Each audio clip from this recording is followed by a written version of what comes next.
Orange team. Hey guys, I'm Tim. I'm Mike. And I'm Dan. And this is the Board Game Rundown. Today we are going to talk about Thrills and Chills. This is the newest expansion for Sorcerer's Arena, and I was excited about this. We saw this at Gen Con, and they had the Horned King from the Black Cauldron, which is like a deep cut 80s Nice. Disney movie that actually, like, until Disney Plus came out, was really hard to find because it was just incredibly unpopular, but super cool and kind of just so out of the normal oeuvre for Disney. Anyways, and then there's Mother Gothel. Yep. From Tangled, and then Jack Skellington. I don't know what Jack Skellington's from. I've never seen Jack Skellington in anything. never. Or What's maybe that? Some Halloween movie, What's I this? guess. What's this? There's tokens everywhere. Yeah, Jack Skellington from Nightmare Before Christmas. Well done. So there's three new characters, as with the other one, the Turning the Tide added 3 characters. This is going to be a thing now for them going forward.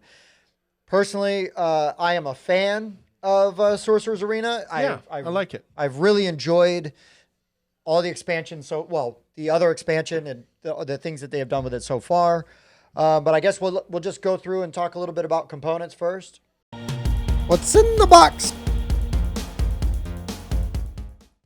This is easy. I mean, the game is made up of standees, acrylic standees. Good-looking acrylic standees. Yeah, front and back artwork, right? Unique bases for each of the characters.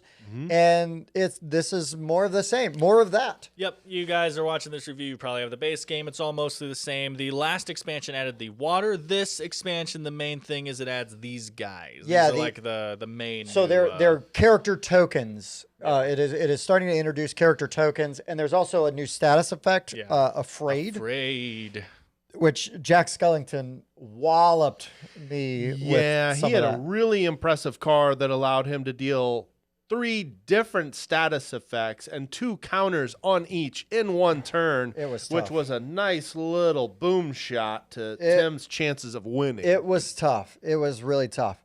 But yeah, so again, each character, they all function asymmetrically, but everybody works the same way. So other than a new status effect and some new tokens that you can put on the board, it doesn't fundamentally change gameplay in any way. This only adds. I really like the card art in the card quality. It's the same card quality, but I enjoy the card art.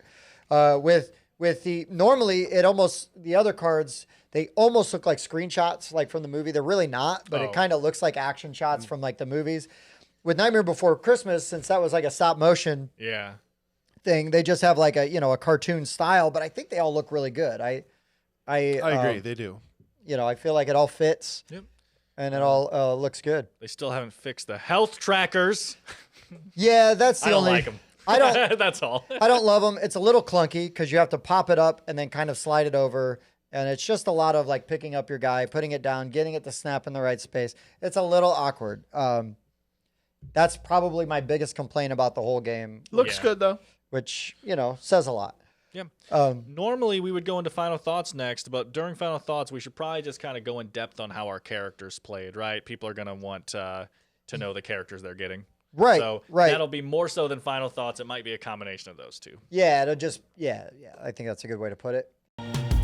Final thoughts. So Mike, yeah, tell us about the character. Oh, full disclosure, I played two-handed. We played basically what would have been a 2v2 team match, and I played a pair of 2 pairs of characters, while the guys each played a pair of characters against me. That's true. And realistically, it was 2v0 because we walloped Tim. Wow. I mean, let's just get that out there. I ended up scoring 6 points. Yeah, to our 21. Very much because Jack got things started with that 3 status effect card I mentioned. What I didn't get to do was combo. He's got lots of cards that add additional damage to characters that have status effects. Right. He had several cards like that, and I I didn't get to use that combo. Those cards didn't come out Only because we I lost beat him too fast. Lost so quickly. And meanwhile, I had Demona, who has wings and she's flying around. I know she's not part of this expansion, but that was the 2 characters I played, and it was neat to see the versatility I had with dealing status effects, being able to move a lot, being able to damage multiple adjacent characters was a pretty good feeling with that combo of characters. Yeah, I had the Horned King. Dan was kind enough to let me just play as the Horned King because that was the one I was most excited about. So giddy. I was pretty excited. And while I didn't get to pull off the combos I wanted to, like, because I drew those juicy cards late, I was just like, this makes me want to play again, like, so bad. But also, you know, I was paired up. I believe I had the Horned King and Davy Jones were my team. Oh, yeah. And that was fine. With one of the hands. Yeah, but I had mostly Davy Jones cards in my hand. It's the nature of the game. It's gonna happen sometimes. But the cards, the Horde King does a lot of like putting out the undead army, right? Those cauldron-born tokens, and I'm putting them out, and I'm just taking up space, and I'm moving them around, and I'm hitting people adjacent to them. You know what I mean? So that's really what the Horned King needs to do, is you need to get those cauldron tokens out and then just start letting them do the work. Like he's just standing up on a hill, you know, just summoning these guys out of the cauldron and it was sending, very annoying. Sending them into battle. Yeah, the amount of times where I was like, okay, I just need to go stand there, and then Tim would take his turn, and there'd be an undead just pop up in that spot, and I was like, okay, I guess I'll waste a turn killing that guy first. Yeah, and the tokens, you know, one hit, they're gone and everything, but they are a nuisance. You know, you send them out, and you take up space, and you hit people, and I love that mechanic. It really also feels on theme to the character. You know, like. So for all of that, I thought was great. Even though I did not get to optimize my character, I still thought it was fantastic and love the way that he played. Cannot wait to play him again and try some other pairings. I think Davy Jones was fine. It was sort of a rough shuffle, but I was already like, oh, if I do him with Sorcerer's Apprentice Mickey, no one will ever talk to me again. That'd be very annoying. It would be a really obnoxious. Effective. Yeah, I think so. So Dan. So I had Mother Gothel. I teamed her up with Stitch. It seemed like they had a good card combination, like for helping each other. A nice 1-2 punch. And I was never able to take advantage of that because when I finally had the cards I needed to upgrade, Tim banished them immediately. You're banished. You are banished. So Mother Gothel's interesting because she is basically a manipulative rogue. What? That's totally unlike the character. Well, that's what I was going to say is when I think about when you say that sentence with her, I'm like, that's kind of weird. She's not like a rogue, but then it's like if you had to make her a fighting character, she'd be a backstabbing, manipulative rogue. So, you know, it's almost like you play that game with your friends, you know, where you pick a character and you're like, okay, what would like Captain America be if he was like a Dungeons and Dragons character, right? What abilities would he have? How would I make Captain America, right? And if you're doing something like this, that's kind of what they had to do, right? They were like, okay, Mother Gothel is like just like a sneaky whispering behind you, like, you know, overprotective psycho. So how do we make her a fighter? And yeah, this was a way to do it. She basically she has a lot of stealth and stabbing from stealth cards like that, and then also she has a lot of manipulation cards. So one of the cards I was about to play before we won was she moves and then she can move enemies that she walks past as well. So she can be like, follow me, you know, kind of thing. Right. So yeah, that's all that is. And then her ability on the flip side is it seemed like it was a one-time instant the way I read it, but basically when you upgrade her and flip the card, the enemy has to reveal their hand and play with their hand revealed for the turn, and you banish 2 cards of the same character from their hand. So you just say these cards are out of the game. So yeah, again, just a lot of manipulation and stealth is what Mother Gothel seems to be doing. Yeah, she seemed really cool. You used her really well. And actually, Stitch is kind of a good pairing because Stitch is like just a nice wrecking ball you send out. Right. So everybody's like, you got to fight him. And then you make her stealthy. So you got to banish a card even to just attack her directly. Well, and it was really interesting because the way that you played it was, like you just said, Stitch is kind of a wrecking ball you throw out there. And since you knew that, being the person that played Stitch last time we played, you completely ignored him and made him useless. I tried to. Yeah, it was very effective for a lot of the games. Stitch was just like, hit me. Yeah. You know, he was like, no. No punchbacks. No punchbacks. So that's the characters. We talked about all of them now, Yep. right? Yep. That's pretty much it. So those are new characters you're getting. If any of those sound interesting, now I guess just kind of I can go straight into like my final thoughts for the game. Yeah. This one did not hit me as hard as the last expansion, but that's mainly because I just don't care about these characters as much, and that's the entire point of expansions like this. Same thing with anything like Villainous. The whole point is you look at expansion, you're like, who am I getting? Who? Oh, I like those characters, right? And for me, Cauldron, it's a nostalgia trip Right, for sure. I do sure. know it.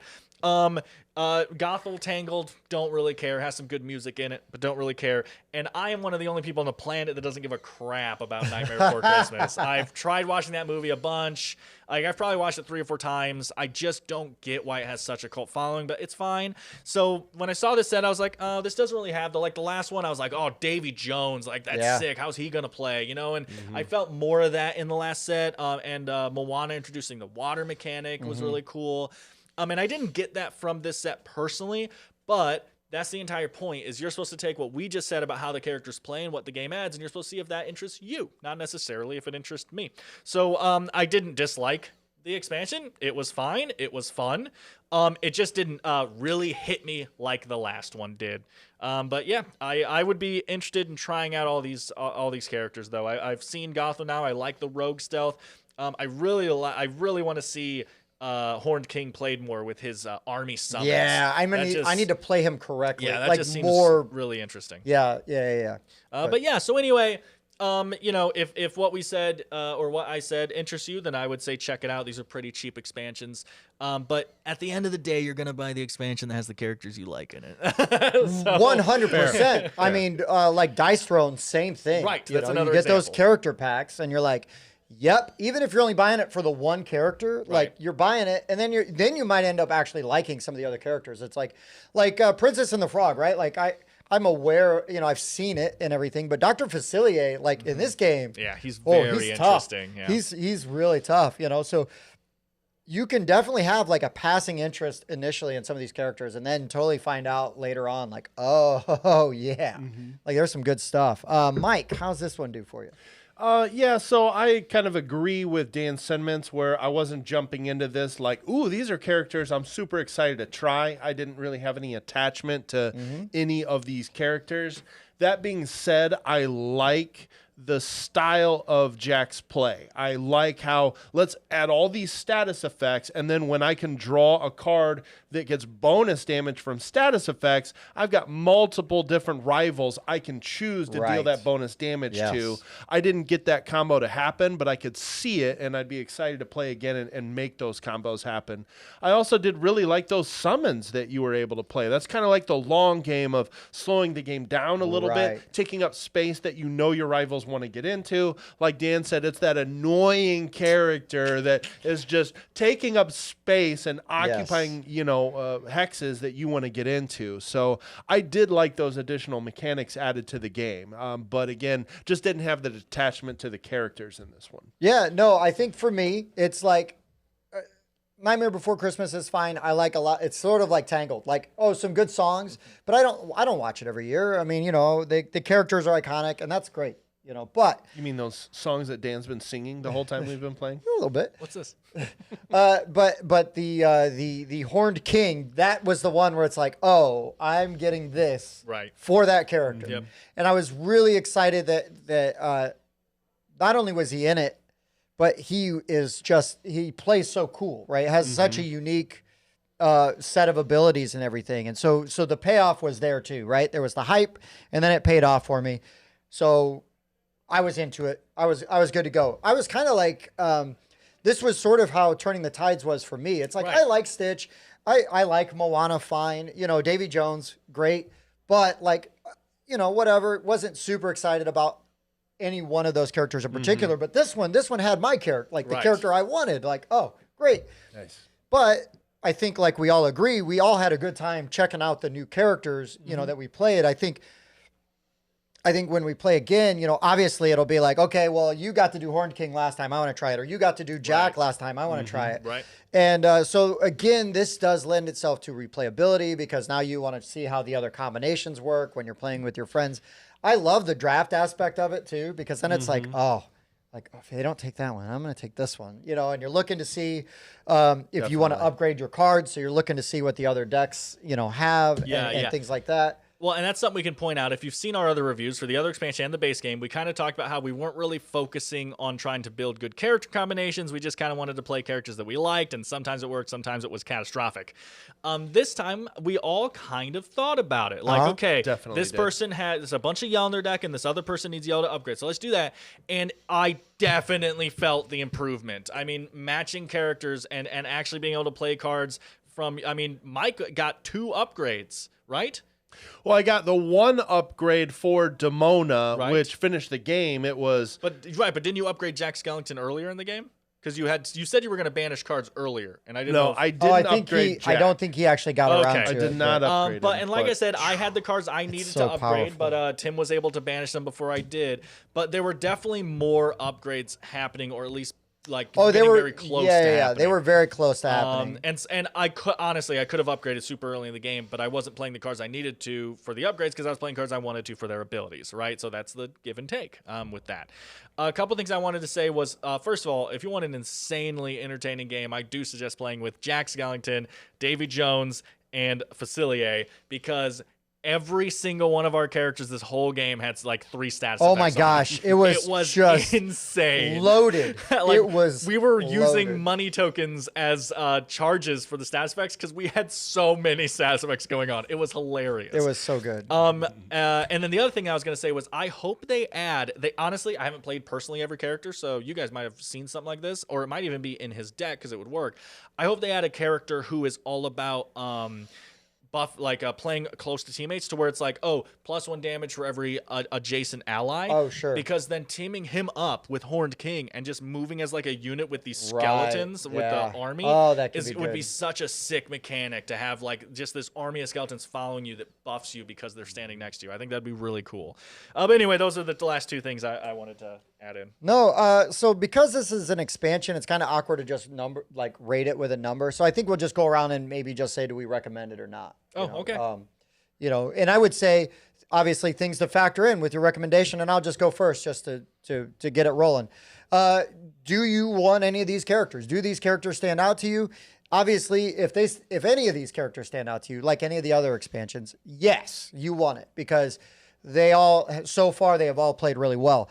And so I now, buttress my argument with also saying that not only even if these characters don't grab you, they do enough interesting and new stuff that I think it will add to the dynamic. You know, like just you're going to get more plays out of it. You're going to get more interesting combinations. And there was nothing detrimental. I don't feel like any character was a dud. So I would just say 100% yes, I recommend Thrills and Chills, even if these characters don't excite you specifically. Mike? Yeah, I mean, I think it was already mentioned that Jack Skellington is probably the most popular character in this expansion. 100%. And he was powerful, and he was fun to play. And if he's your only reason to buy this expansion, then go for it. Yeah, I had a lot of fun playing him. You say he's powerful, but I don't feel like he was broken, though. No, it wasn't broken. No. He's just powerful. He is powerful. And he's got some really useful status effects that can be comboed, and that was fulfilling to play. So I definitely recommend this expansion, especially if it's only for that one character. I still recommend this expansion, but like I said, I still like the summoning aspect that they've added to this as well. Yeah. Yeah, I recommend the expansion. I think it comes down to what I basically said earlier. If you don't care about the characters at all and you just like a skirmish game, I'd probably look at the other expansion first. I thought it added a more interesting that water gameplay. Mechanic was... Just and it wasn't just that. The way the characters played off each other, the way Stitch has his interesting buffs he does and stuff. Just I felt like if you're just going in it for the skirmish thing and you're like, I don't care about Disney characters, I just want a good skirmish game, I'd probably look at the other expansion first. Turning the tide. But yeah, if you're actually in it for the characters and stuff, listen, you've heard how we describe the characters. If it interests you at all, these are affordable expansions. Yep. Check it out. Yeah, you already know if you like the game or not. So, personally, yes, I would recommend this expansion just slightly below the Turning Tides one. Yeah, right on. Well, Thank you guys for sitting down and playing this with me. I've been so pleasantly surprised with Sorcerer's Arena, like from the beginning. Like I was like, well, I want to try it, but I don't know. And then it turned out to actually be a pretty fun game. And I like that it keeps building and it keeps becoming even more fun, you know? So, and thank you for taking that beating like a champ. oh Lord, have mercy. And thank you for not shutting up about it, Mike. And it was 21-6. I got wrecked. To be fair, though, the other times that we have I was undefeated till today. Oh, that's what happens when you take Mickey away from That's why Tim. I'm rubbing it in. Listen, he's the best character. Just saying. Just saying. As All right. he should be. All right, guys. For the Board Game Rundown, I've been Tim. I was Mike. Dan. See you next time.